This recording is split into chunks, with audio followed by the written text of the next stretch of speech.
मत्ती रचित सुसमाचार चैप्टर 18। स्वर्ग के राज्य में बड़ा कौन। उस समय चेले यीशु के पास आकर पूछने लगे, स्वर्ग के राज्य में सबसे बड़ा कौन है। तब उसने एक बच्चे को अपने पास बुलाया और बीच में खड़ा करके कहा, मैं तुमसे सच कहता हूँ कि जब तक तुम ना फिरो और बच्चों के समान ना बनो, तुम स्वर्ग के राज्य में कभी प्रवेश करने नहीं पाओगे। जो कोई अपने आप को इस बच्चे के समान दीन बनाता है, वही स्वर्ग के राज्य में सबसे बड़ा है।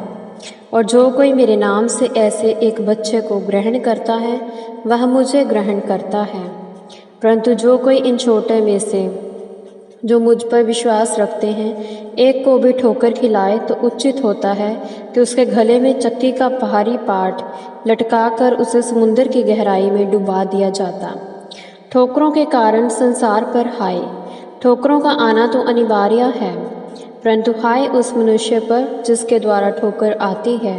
यदि तेरा हाथ या तेरा पैर तुझे ठोकर खिलाए, तो उसे काट कर फेंक दे, क्योंकि तेरे लिए लूला या लंगड़ा होकर जीवन में प्रवेश करना इससे कहीं उत्तम है कि तू 2 हाथ या 2 पैर होते हुए अनंत आग में ढाला जाए। यदि तेरी आंख तुझे ठोकर खिलाए, तो उसे निकाल कर फेंक दे, क्योंकि तेरे लिए काना होकर जीवन में प्रवेश करना इससे कहीं उत्तम है कि तू 2 आंख रखते हुए नरक की अग्नि में डाला जाए।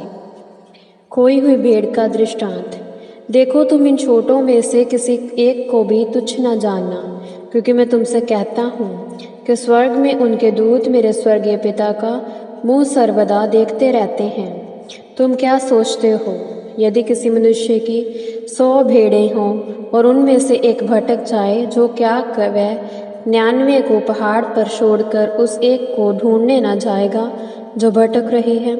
और यदि ऐसा हो कि वह उसे पा ले, तो मैं तुमसे सच कहता हूँ कि वह उसके लिए उन 99 की अपेक्षा जो नहीं खोई थी अधिक आनंद मनाता है। अतः तुम्हारे पिता की जो स्वर्ग में है, ऐसी इच्छा नहीं कि इन छोटों में से कोई एक भी नाश हो। यदि तेरा भाई पाप करे, तो जाकर उसे अकेले में समझा। यदि वह तेरी सुने, तो तूने अपने भाई को पा लिया है। परंतु यदि वह तेरी ना सुने, तो अपने साथ 1 या 2 व्यक्ति और ले जा, जिससे कि 2 या 3 गवाहों के मुंह से प्रत्येक तथ्य की पुष्टि हो जाए। यदि वह उनकी भी ना सुने, तो कलीसिया से कह। यदि वे कलीसिया की भी ना सुने, तो वह तेरे लिए अन्य जाति और कर वसूल करने वाले के समान ठहरे। मैं तुमसे कहता हूँ, जो कुछ तुम पृथ्वी पर बांधोगे वह स्वर्ग में बंधेगा, और जो कुछ तुम पृथ्वी पर खोलोगे वह स्वर्ग में भी खुलेगा। मैं तुमसे फिर कहता हूँ, यदि तुम में से 2 जन पृथ्वी पर किसी विनती के लिए एकमत हो, तो वह मेरे स्वर्गीय पिता की ओर से उनके लिए पूरी हो जाएगी। क्योंकि जहाँ 2 या 3 मेरे नाम में एकत्रित होते हैं, वहाँ मैं उनके बीच में हूँ। निर्दयी सेवक का दृष्टांत। तब पतरस ने आकर उससे कहा, प्रभु, मेरा भाई कितनी बार मेरे विरुद्ध अपराध करता रहे कि मैं उसे क्षमा करूं? क्या 7 बार तक? यीशु ने उससे कहा, मैं तुझसे यह नहीं कहता कि 7 बार तक, वरन 7 बार के 70 गुने तक। इसलिए स्वर्ग के राज्य की तुलना किसी ऐसे राजा से की जा सकती है, जिसने अपने दासों से लेखा लेना चाहा। जब वह लेखा लेने लगा, तो उसके सामने एक मनुष्य लाया गया, जिस पर करोड़ों रुपयों का ऋण था। पर जब उसके पास ऋण चुकाने को कुछ न था, तो उसने स्वामी ने आज्ञा दी कि उसे और उसकी स्त्री, बच्चे तथा जो कुछ उसके पास है, सब कुछ बेचकर ऋण चुका दिया जाए। इस पर दास ने गिरकर उसे धनवंत किया और कहा, स्वामी, द्रह रख, मैं सब कुछ चुका दूंगा। तब उस दास के स्वामी ने तरस खाकर उसे छोड़ दिया और उसका ऋण भी क्षमा कर दिया। परंतु वह दास बाहर निकला और उसकी भेंट संगी दासों में से एक से जो हुई, उसका 100 रुपया का ऋणी था।